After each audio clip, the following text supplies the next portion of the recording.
All right, folks, welcome back to the channel. I talked a lot about Ontario, about British Columbia, how real estate in Canada is not stable and safe, and how prices are falling and all of that stuff.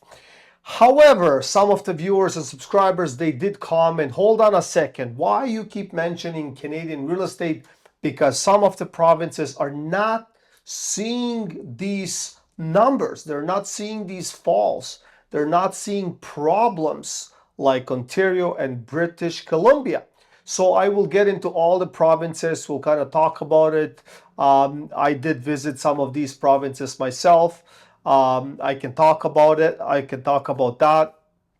But it is very simple. Obviously, not everything will be affected the same way. However, Ontario and British Columbia hold the most, I would say, power and debt ratios from 2020 that can impact the rest of the provinces and whatnot. So we'll get into borders and a little bit of politics. And I kind of broke down each province into different segments. What has happened, what is currently happening, and what might happen if it continues the way it is continuing. So let's talk about Ontario. 25 to 40% increase since 2020, which was incredible. It was a boom. Many people have seen this as an opportunity. They started investing. They're starting taking on more since cheap money was definitely on the horizon. And many were thinking of taking that opportunity. However, bringing that ratio of Ontario to be the number one in Canada. Now, what is currently happening in Ontario is that prices are falling. There's definitely more competition and more listings on the market, more days on the market, which creates more pressure on the buyers and more pressure on the sellers and less pressure on the buyers because they have more inventory to choose from. So what can happen in the future? So future instability, forward risk, renewal wave through 2025 and 6, which is going to be in hundreds of thousands of mortgages, and that will definitely create headaches and migraines for most. Investor in a negative cash flow, buyer demand limited by affordability, potential prolonging stagnation instead of quick recovery. If unemployment rises, forced selling risk increases. Prediction. So this is the future prediction for Ontario. More likely slow grind and selective price weaknesses than rapid rebounds. So that's for Ontario. However, let's get into British Columbia because it's the one that's big on the map. So these are the big two provinces that were carrying Canada for the long time. Approximate growth since 2020 was 20 to 35% across the province. Similar structure to Ontario with added luxury volatility, right? So we all know that British Columbia or Vancouver has that specific segment of luxury, and they have different markets that were fueling that. Now, what is happening today? Extreme high starting prices, strong global capital influence, and affordability definitely stretched for most Canadians. And I would say even at this point for foreign investors, right? Because we're talking huge money and investments. Hesitation in luxury, that's what's happening, and caution buyers, slower absorption. So the tone is fragile and sensitive, I would say, in British Columbia. So future instability and forward risk. Luxury market, highly sentiment driven, foreign demand uncertainty, affordability ceiling already extreme. Small drop in demand creates outsized price impact. So the future prediction for British Columbia, in my opinion, is softness likely to continue unless income growth improves. I don't know how this is even possible, because even if you do the math, like if you just go on any mortgage calculator and if you punch these numbers in, you will quickly realize that any income will have to be in hundreds of thousands of dollars to kind of be, I would say, to float above water in Vancouver. All right, so let's get to Alberta. Many folks had questions about Alberta. Approximate growth since 2020 was between 15 to 30%, much of it in recent dates, or I would say months. Why is that, right? Because many, I would say, Canadians are trying to find an exit. And even if they can exit and would like to stay in Canada, their maybe first choice would be Calgary, Alberta. So that's why we have seen an influx of British Columbia and Ontario kind of move to Alberta or Calgary, and that created that boom, right? So why does it look strong? Still more affordability to relative to income. So it is close. However, people from Calgary, like the native people that are born there, they already are saying this is ludicrous and it is crazy. Employment tied to energy.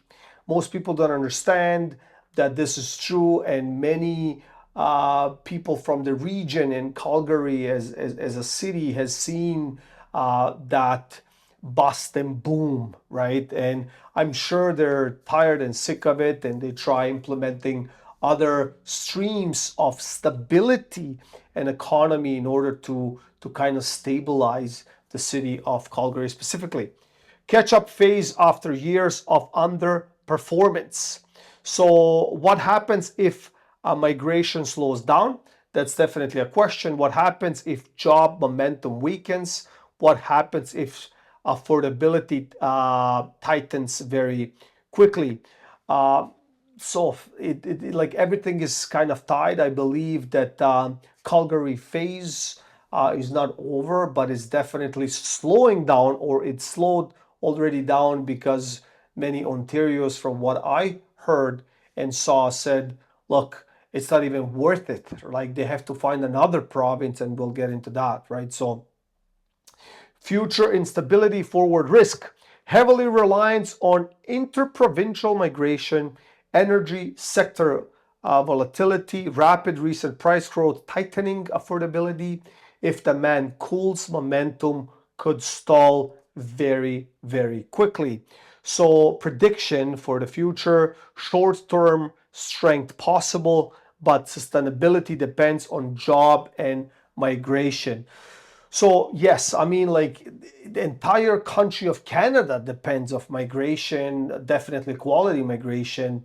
However, I think Calgary have seen that golden era of people that had some equity kind of move to that region, and they have seen that boom, right? Aside the fact of energy and their resources, right? So that kind of helped the entire growth of Calgary, in my opinion. So while you're at it, please hit the like button, subscribe, and let's get to Saskatchewan. Approximate growth since 2020 is 10 to 20%. So less speculation, slower appreciation, price more aligned with local incomes. So let that sink in, right? Steady, not overheated. And that's the current tone of Saskatchewan, in my opinion. However, not a lot of people move there.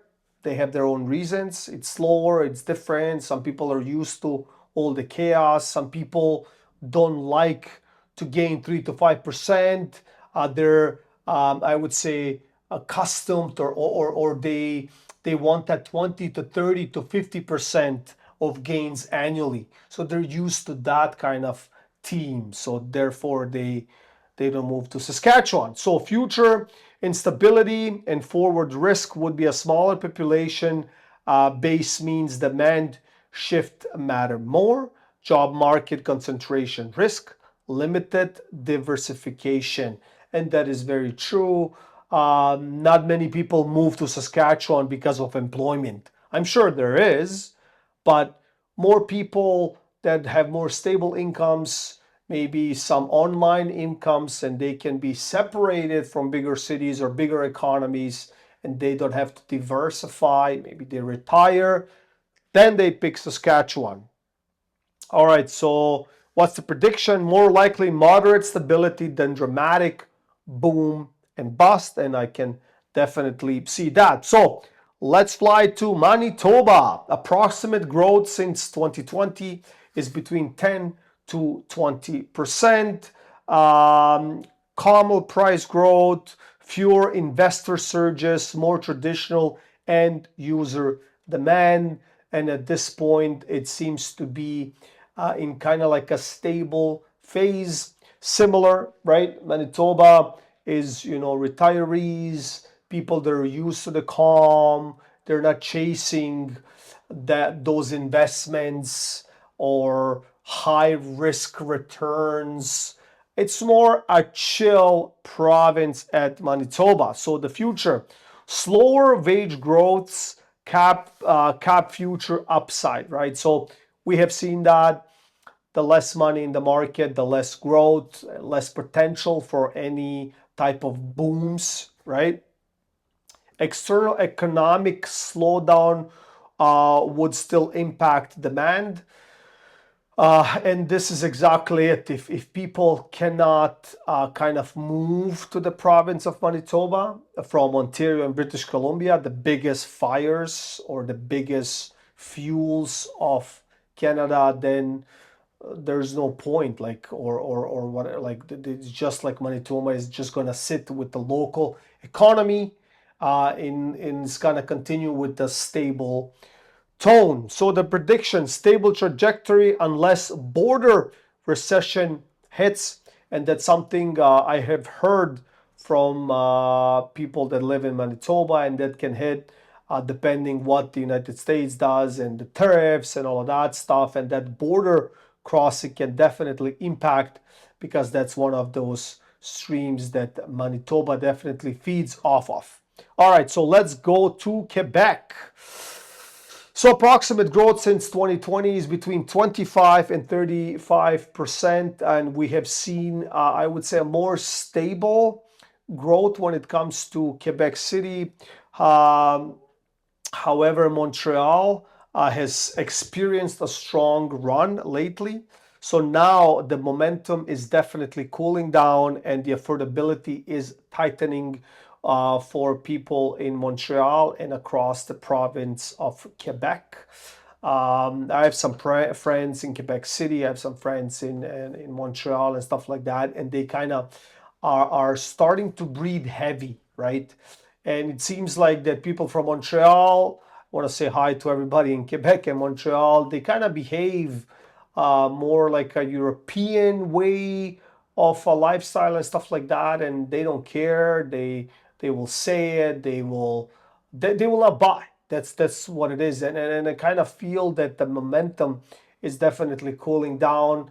And at one point, it made sense getting into triplexes and sixplexes and fourplexes and all of that stuff. But now the money, or I would say the gap, return on investment, the ROI, is getting tight, and even that segment is kind of starting to become shaky, because no money, they don't care, they will not invest, right?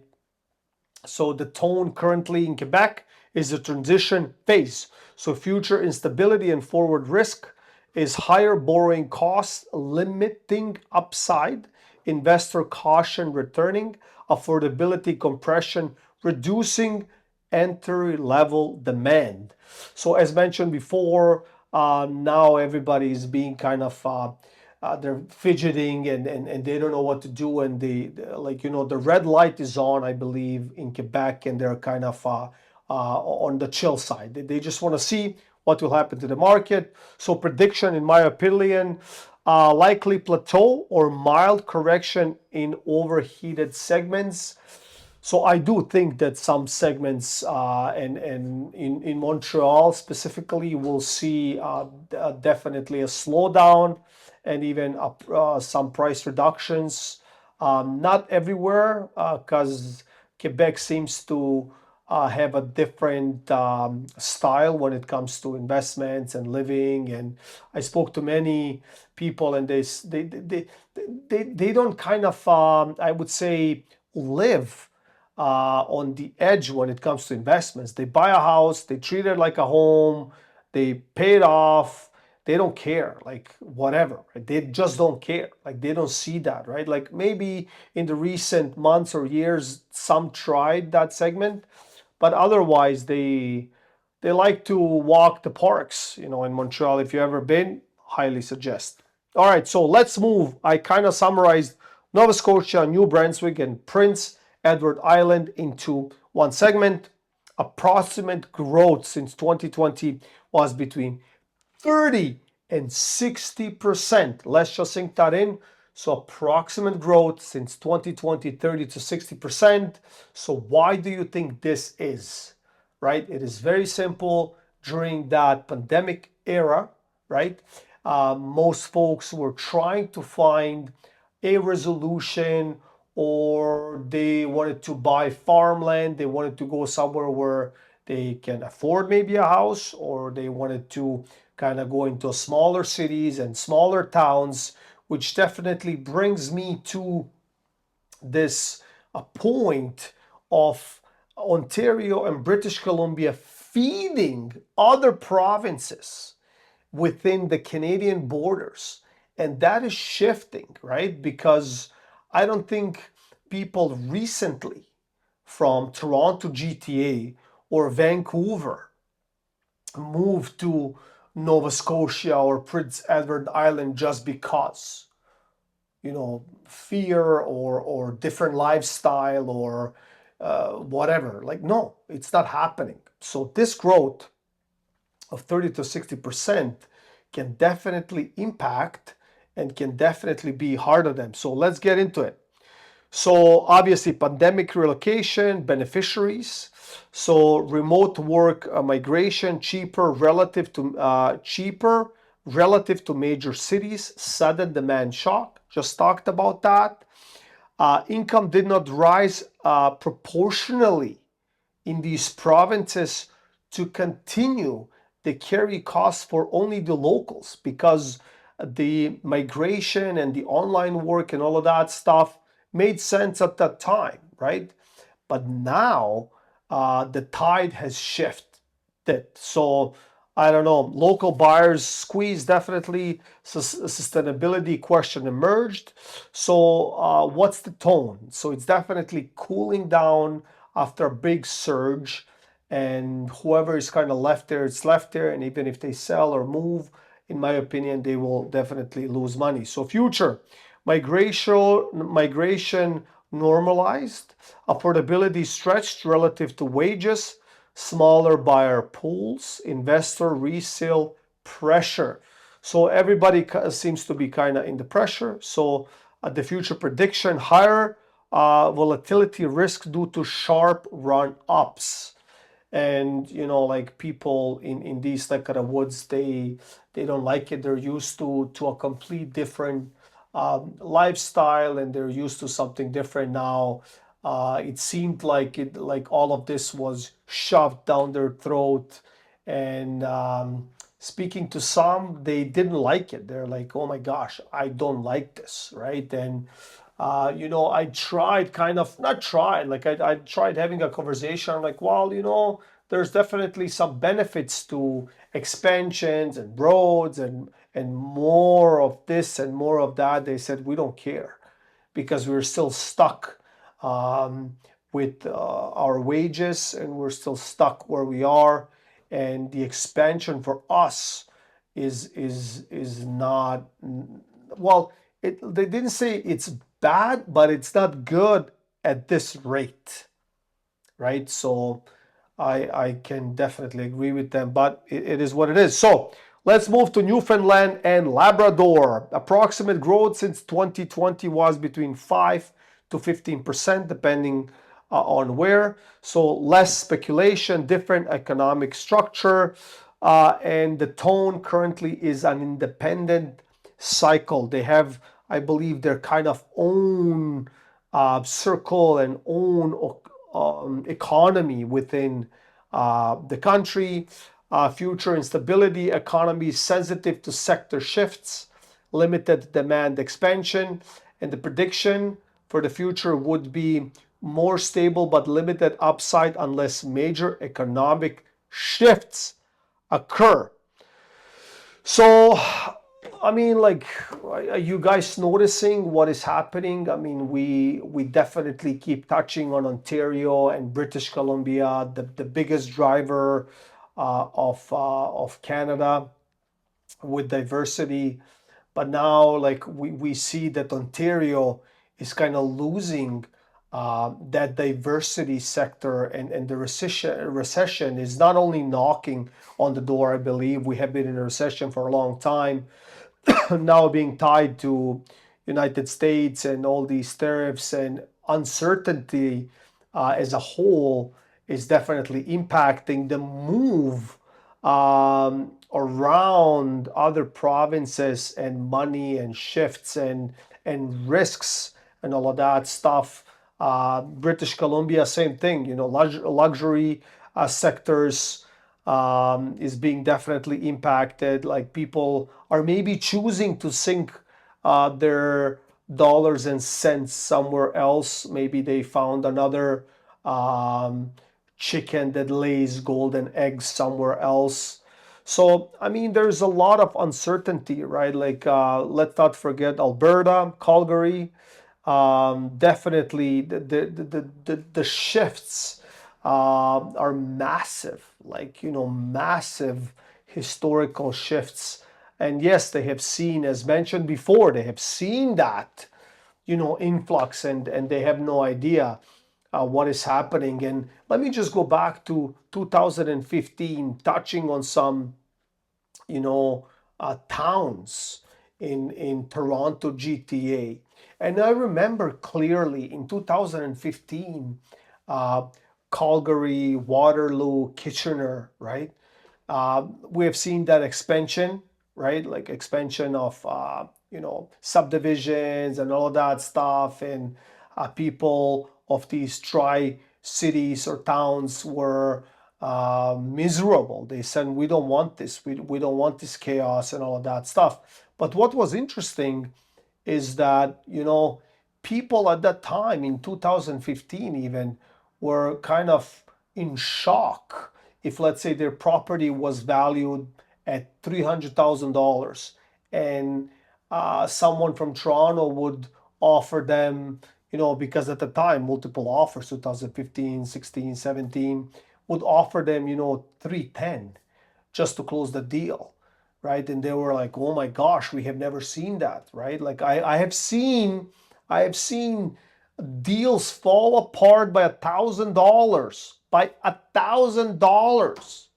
right? Like, if they were traded amongst the locals, like, 299, like, unless you give me 300,000, I will not sell it, kind of thing, right? Like, or vice versa. So, like, even at that time, it was shocking, right? And then just to summarize it quickly, because we have seen these gains from 2020, everybody keeps talking 2020 and up. But let's not forget that since 2015 up to 2020, it already doubled, right? By or 50% at least in some areas and pockets, right? And then on top of that, we have seen another growth of 20, 30, 40, 50%.